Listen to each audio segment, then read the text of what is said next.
네, 안녕하세요. 랜선 진료실 세 번째 시간입니다.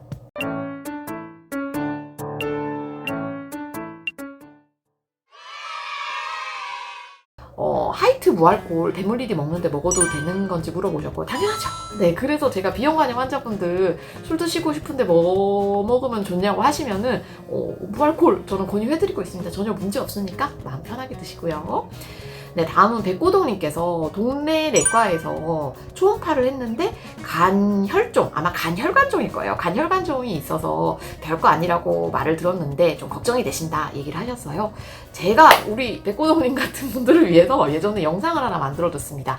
간에 자주 보이는 호흡이라는 영상이고요. 우리 편집자님 그 간에 자주 보이는 호흡 요거 링크로 좀 우리 구독자분들 보실 수 있게 좀 올려주세요. 그래서 뭐 저희 간 낭종, 간혈관종 되게 많이 보이는 혹들에 대해서는 제가 한번 정리해놨으니까 이 영상 한번 봐주시면 감사하겠습니다. 네, 다음은 0491님께서요. 음주는 이제 이해를 했다. 근데 설탕이나 당분 섭취를 많이 하는 습관도 간에 무리를 주지 않냐 물어보셨고요.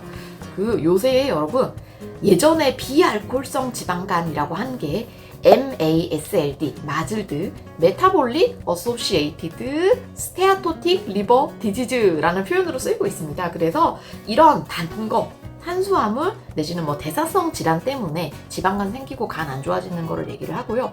대표적인 게 당분이죠. 네, 당분 중에서도 과당, 우리 뭐 음료수에 있다든지 이제 그런 것들이 많이 위험인자로 알려져 있어서요. 당연히 당분 섭취하는 거 간에 좋지 않습니다. 네, 마즐드, MASLD를 일으킬 수 있습니다. 네, 다음은 이제 천안한지님께서 건강검진했는데 간이 안 좋다고 검진 결과가 나왔다. 간 검사 비용이 비싼가 물어보셨어요.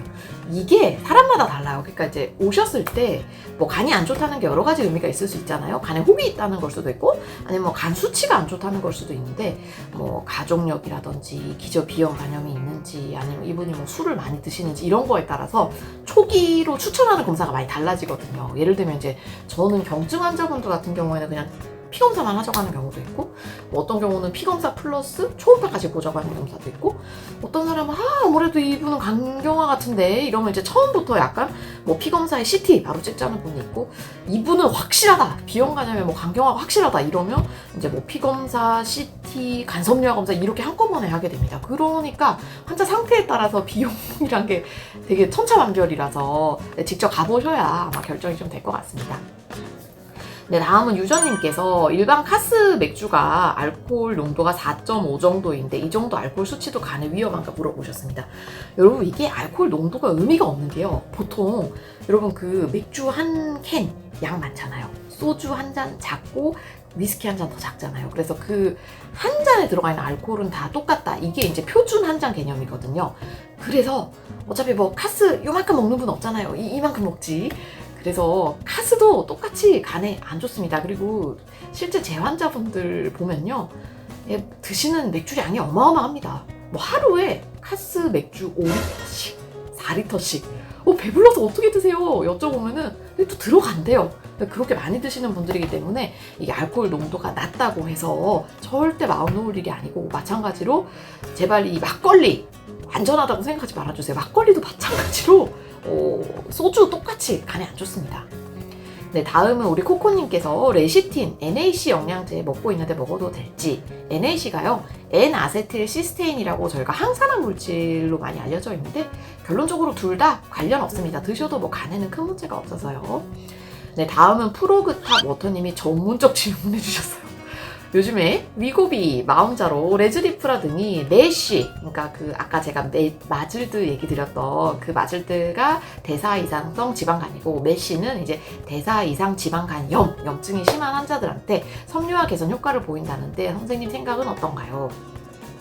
이게 위고비는 많이 아시죠? 그러니까 마운자로가 약간 위고비 업그레이드 형태라고 생각하시면 될 것 같아요. 살 빠지는. 그리고 이제 레즈리프라는 예전에 제가 지방간 치료제 새로 나왔어요 라고 한번 얘기 드렸던, 요것도 우리 저희 편집자님 링크 하나 올려주세요. 이제 그 약인데요. 위고비랑 마운자로는 살을 빼는데 최적화된 치료입니다. 근데 되게 특이한 게 살을 빼다 보니까 간에 있는 지방층은 많이 좋아지는데요. 이게 또 특이한 게 그만큼 그 지방층이 빠지면 섬유화도 그 비례해서 좋아져야 되잖아요. 근데 그 정도만큼 섬유화는 또 안 좋아져요. 그러니까 안 좋아진다는 게 아니라 호전 효과가 좀 덜한 편이에요. 반면에 레즈리프라는 이제 그 왜 갑상선 호르몬 그 변화된 약이라고 생각하시면 될 것 같은데, 레즈리프라는 살을 빼는 데는 크게 효과는 없어요. 근데 이거는 섬유화는 또 좋아져요. 희한하죠. 그래서 약간 약의 기전이 다르다 보니까 한 약은 살은 확실히 빼주는데 섬유화 빠지는 거는 그만큼의 효과는 아닌 것 같다. 이쪽 약은 섬유화는 좋아지는데 살 빠지는 거에는 또 그만큼 효과가 아닌 것 같아서 나중에는 아마 이런 복합제들이 점점 더 만들어지지 않을까라는 게 제 생각이고, 아직까지는 막 섬유화 단독으로 봤을 때 진짜 좋다라는 거는 글쎄요. 레즈리프라가 제일 효과가 좋습니다. 아직까지는. 네, 발표된 것 중에는. 이제 뭐 나 혼자로는 아마 결과를 최종 결과 좀 기다려 봐야 될 것 같고요. 네, 다음 우리 기억의 습정님께서 몇 년간 간 수치가 기준치 바뀌었고 건강검진에서도 GOT72, GPT78, GOT가 AST고 GPT가 ALT예요. 그래서 원래 40 미만이 정상인데 조금 이제 올라가 있는 거예요. 그래서 이제 동네 병원 가셔서 저희가 아마 탄성 초음파를 하신 것 같고, 간섬유화는 아직 탄성 초음파 결과 많이 안 굳었다는 결과를 받으신 것 같아요. 이게 이제 그 파이브로 스캔, 간섬유화 스캔이라고 하는 거는 대부분 대학병원에 조금 더 많이 있고, 뭐 일부 요새 뭐 건강검진센터에도 많이 있는 것 같습니다.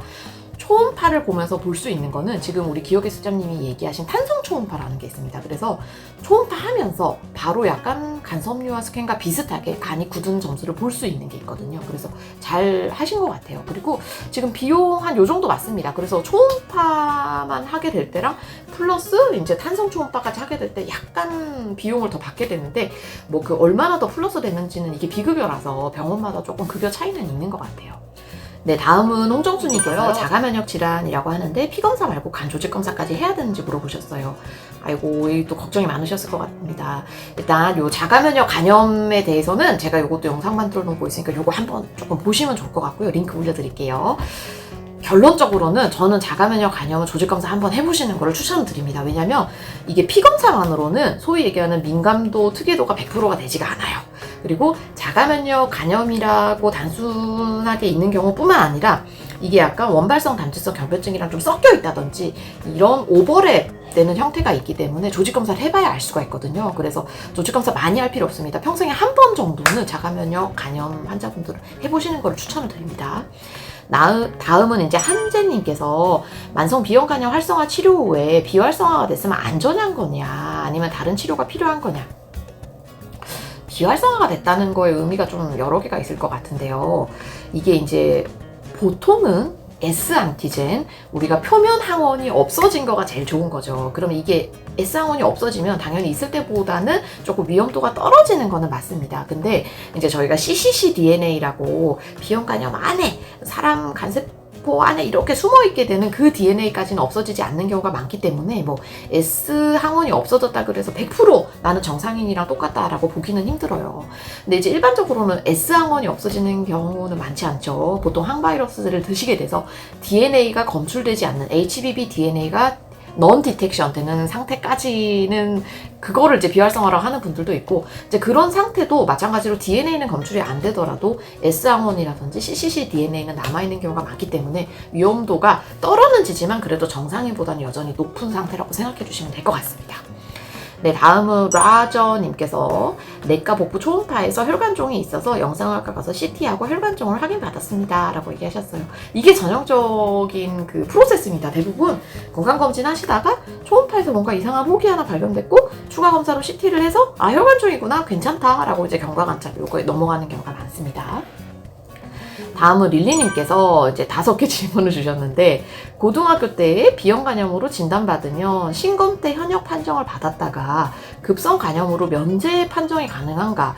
이거는 저도 한번 찾아봐야 돼요. 그러니까 이 면제 기준은 또 되게 많이 다르거든요. 그러니까 비형 간염이 있다는 것만으로 면제되지는 않고, 뭐 비형 간염 때문에 합병증, 거의 뭐 비대상성 간경병증 되는 합병증 심할 때만 제가 알기로는 면제로 되는 걸로 알고 있는데, 요거는 제가 다시 한번 공부해보고 좀 올려드리겠습니다.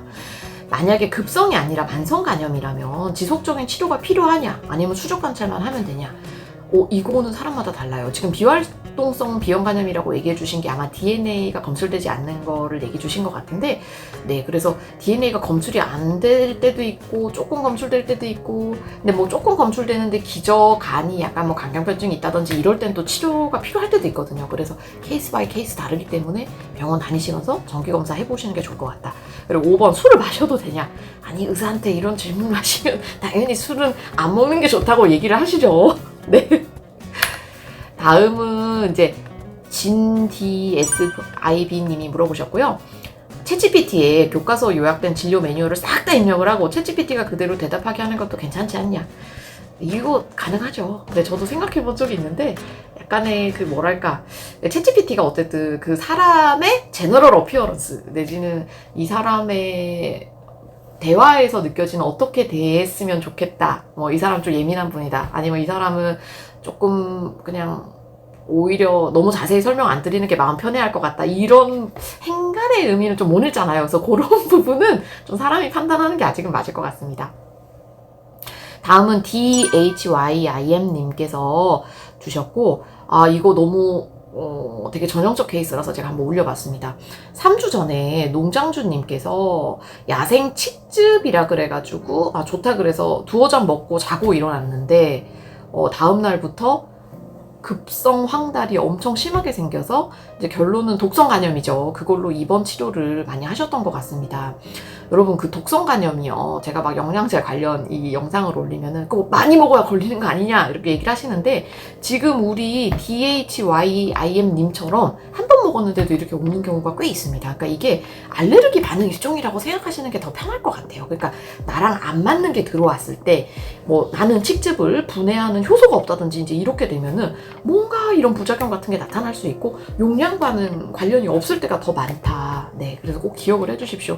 우리 저기 건강제품 그 판매자님들께서 저한테 막 엄청 욕하시고, 많이 먹는 사람들한테만 일어나는 부작용을 왜 막 이러면서 하시는데, 네, 실제 이런 경우, 그리고 병원에 입원해서 되게 고생 많이 하시는 경우 저는 많이 봐서 그렇습니다.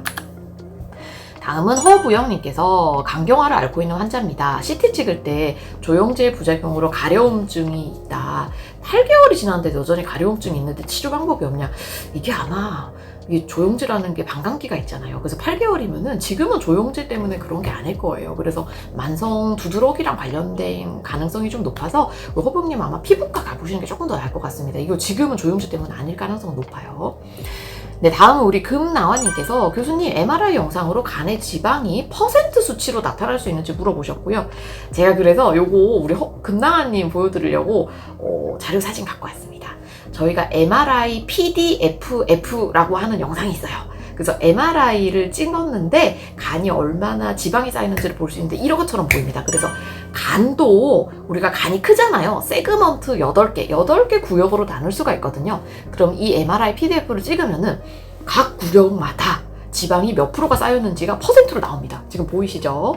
그래서 이거의 평균 퍼센트를 우리가 환자분들한테 얘기를 드리는 거예요. 그래서 지금 이제 요 논문에 나왔던 환자의 경우에 베이스라인이 지방간이 없었는데 팔로우업에서 지방간이 이제 조금 늘어난 거를 볼 수가 있고, 그래서 베이스라인에는 뭐 9.3%였는데 팔로우업에서는 14.6%가 5.3%가 늘어났다. 이런 식으로 퍼센트로 보이게 됩니다. 이런 검사가 요새 있어요. 비싸서 그렇지.